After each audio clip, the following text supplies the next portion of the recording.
Bueno, mi historia inicia desde que yo tenía 12 años. Fui reclutada a un grupo al margen de la ley de manera involuntaria, en el cual fui víctima pues, dentro del marco del conflicto armado de reclutamiento. Ayudar a las personas, ayudarlas demasiado, demasiado, demasiado.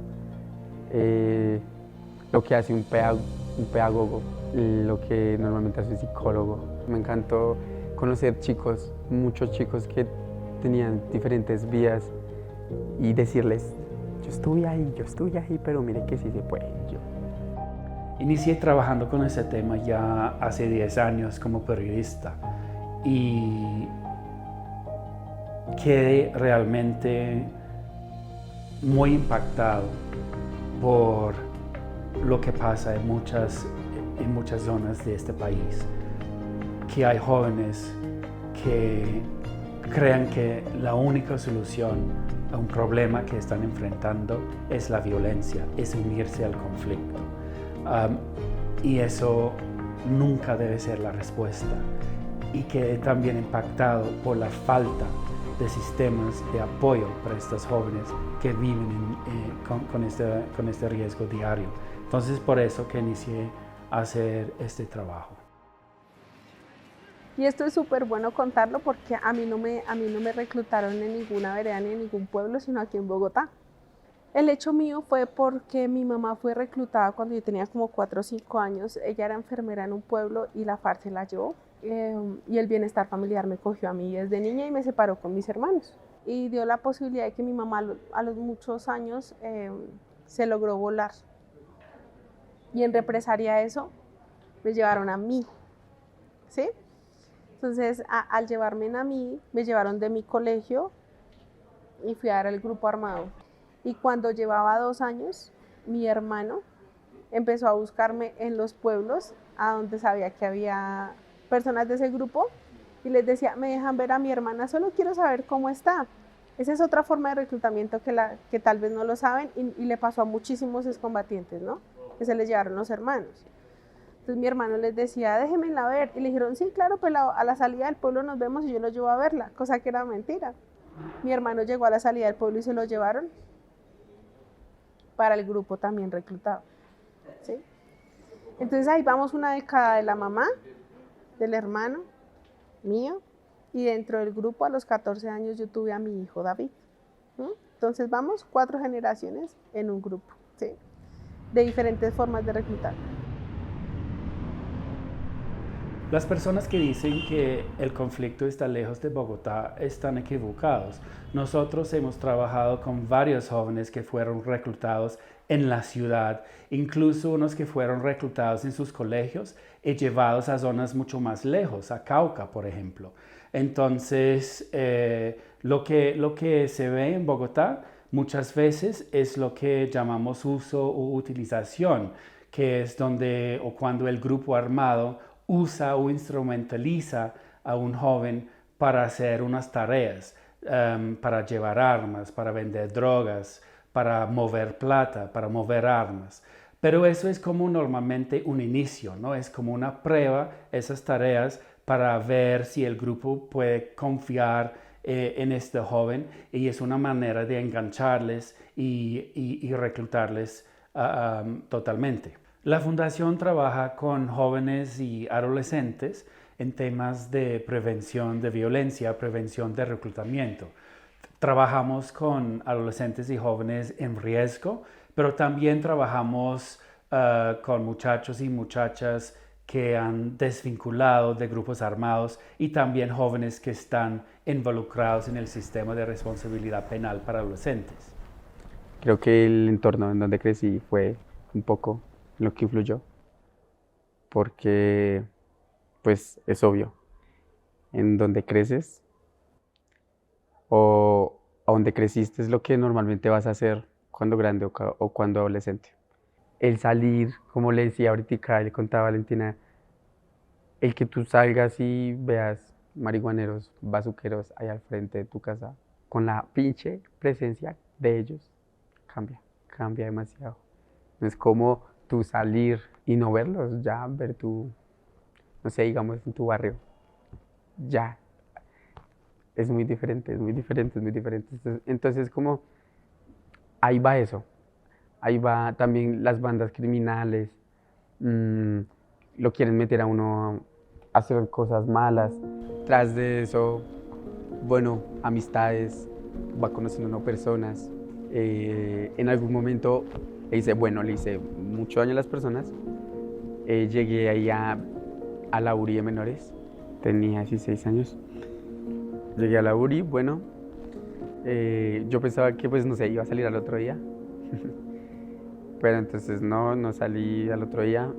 Entonces pues me dejaron ahí, quisieron abrir proceso conmigo, bueno, normalmente ya tenía el proceso conmigo, ya tenía yo el proceso, me llevaron para, era como no me acuerdo cómo es que se le dice eso. Centro, sí, eso, centro especializada para adolescentes. Normalmente el reclutamiento refiere a cuando un grupo armado quita el joven o la joven de su entorno familiar, es decir, que los lleven para la monte, como dicen ellos muchas veces. Pero lo que pasa es que eso a veces no refleja la realidad para los jóvenes involucrados en conflicto y crimen organizado. Nosotros, por ejemplo, hemos conocido dos historias muy similares, un chico y una chica. Los dos tenían 15 años. El chico vivió en Cauca, se metió en un grupo disidente de las FARC. Inició haciendo tareas, vendiendo drogas, pero al final se fue para vivir con ellos. También la chica que mencioné, ella básicamente hizo lo mismo. Inició vendiendo drogas y después se fue para unirse totalmente al grupo armado. Pero lo que pasa es que el chico se unió a las disidentes de las FARC y la chica al tren de Aragua, aquí en Bogotá. Entonces, cuando los dos fueron capturados por la policía, el chico entra en el programa formal de restablecimiento de derechos, es decir, como un programa de reintegración en la sociedad, pero la chica no, la chica entró en el sistema de responsabilidad penal para adolescentes privado de su libertad, pero las dos tenían básicamente la misma historia. Lo que pasa es que la respuesta del Estado en este caso fue definido por el grupo armado y no por el contexto y no por las actividades que hicieron los jóvenes. Entonces, eso no es justo porque significa que la política, significa que la clasificación del grupo armado es lo que está definiendo la respuesta del Estado y no los derechos de los niños, adolescentes y jóvenes. Empecé a ver que los jóvenes idealizan las conductas de ingresar a un grupo armado, idealizan de que exista conflicto entre sus mismos barrios y territorios, de que en la ciudad ven muy alejado el tema de que no, eso es por allá en los pueblos y en los montes, ¿no? Y resulta que aquí en la ciudad tenemos la utilización de niños en lo que son comunas más vulnerables, porque en el norte no las hay, siempre es donde son más vulnerables, donde existe estrato 0, 1, donde hay diferentes focos poblacionales, donde se pasan escasez y demás. Entonces, inicié trabajando la pedagogía en los colegios y contándoles a ellos desde mi propia historia de vida, pues cómo es el tema del conflicto. Entonces me di cuenta saliendo de allá que no existen pedagogías aterrizadas para los jóvenes, ¿no? Entonces siempre es, si está en peligro, llámele 123, si tiene problemas familiares, al bienestar familiar, pero nunca utilizamos esas líneas, ¿cierto? Entonces como que empecé a crear lazos con los jóvenes para que ellos conocieran la prevención que tienen que llevar dentro de sus mismas comunidades y a dónde poder comunicarse y de esa manera desde mi propio rol poderlos ayudar. Entonces la utilización de niños para los grupos armados no quiere decir solo de pronto FAREP, paramilitares y demás, sino para bandas Bad Crime, ¿sí? Entonces estas son bandas, pandillas y demás, que también existe el reclutamiento de los jóvenes. ¿Cómo existen? Los campaneros, los chicos que van y ven la zona, que venden estupefacientes, droga, que los utilizan también para que vuelva a otro compañerito dependiente de la droga. Dentro de los grupos existen las milicias, que son las personas o los jóvenes que están dentro de los mismos grupos, pero desde las ciudades, ¿sí? Entonces jalan mujeres, jalan niños, para que puedan ingresar a veces de manera, ellos dicen voluntaria, pero no es voluntaria porque es con engaños, ¿no? Que se llevan como, les vamos a dar un trabajo, les vamos a pagar una mensualidad, va a arreglar la calidad de vida de su familia, ¿sí? Y resultan enrolándolos hasta que simplemente ingresan al grupo como tal, ¿sí? Bueno, a los chicos del barrio, que no se apresuren a nada. Dejemos que el tiempo pase. Si normalmente estás o eres como eres, realmente fue por algo. A veces no vas a comprender por qué eres así, por qué estás como estás, o porque sabes que te hace daño y vas. No es su culpa haber nacido en una familia vulnerable en todo, absolutamente todo. En haber nacido en una familia con maldad, con malicia. No es tu culpa haber nacido en el barrio, en donde hay maldad, en donde normalmente se ve la maldad por fuera, porque, listo, hay maldad, ¿no? Pero es que allá hay, Dios mío, que sí se puede, que ojalá crezcan lo más rápido posible para que se den cuenta que están haciendo las cosas mal. Están haciendo sufrir a sus mamás, a sus cuchitas, están dando dolores de cabeza, que hay segundas oportunidades, que salgan del barrio, que salgan del barrio, que salgan del barrio. Que salgan del barrio. Que no solamente hay un piro parque de estar sentado consumiendo. Y pues hacer muchas cosas más y conocer muchas cosas más. Y les deseo que salgan, porque se den cuenta de verdad qué bonito es no estar siempre pensando en hacer el mal, pensando en drogarse, ya. O querer estar olvidando las cosas y no sanar. Hay que mostrar a estos jóvenes que entendemos, ¿sí? Porque muchas veces viven con una falta de amor, una falta de apoyo en la casa, y básicamente es lo que están buscando. Todos sabemos, todos entendemos la importancia de esos lazos sociales con otras personas, y especialmente como una persona joven. Hay que mostrarles que sí hay amor en el mundo, y si podemos entender, ellos inician a entender a sí mismos también. Eso es algo que nosotros hemos aprendido. A veces hay dudas, ¿no? ¿Por qué lo estamos haciendo? Si realmente estamos teniendo un impacto. Pero de los cientos chicos con los cuales trabajamos, si solo tenemos 2 historias exitosas, para mí eso vale la pena. Hemos tenido más, pero sí es difícil a veces, porque si hay un chico o una chica que no quiere, y eso es lo que pasa al inicio, muchas veces hay mucha resistencia, hay que tener mucha paciencia y mostrarles, buscar una manera de conectarnos con ellos para mostrarles que sí hay unas posibilidades. No pasa todo el tiempo que tenemos éxito, pero en la gran mayoría de casos sí, pero muchas veces necesitamos mucha paciencia. He aprendido mucho sobre el amor, el impacto de un abrazo, y he aprendido sobre la resiliencia. He aprendido que es posible sobrevivir cosas muy malas, es posible entenderlas y es posible usarlas para construir un mejor futuro.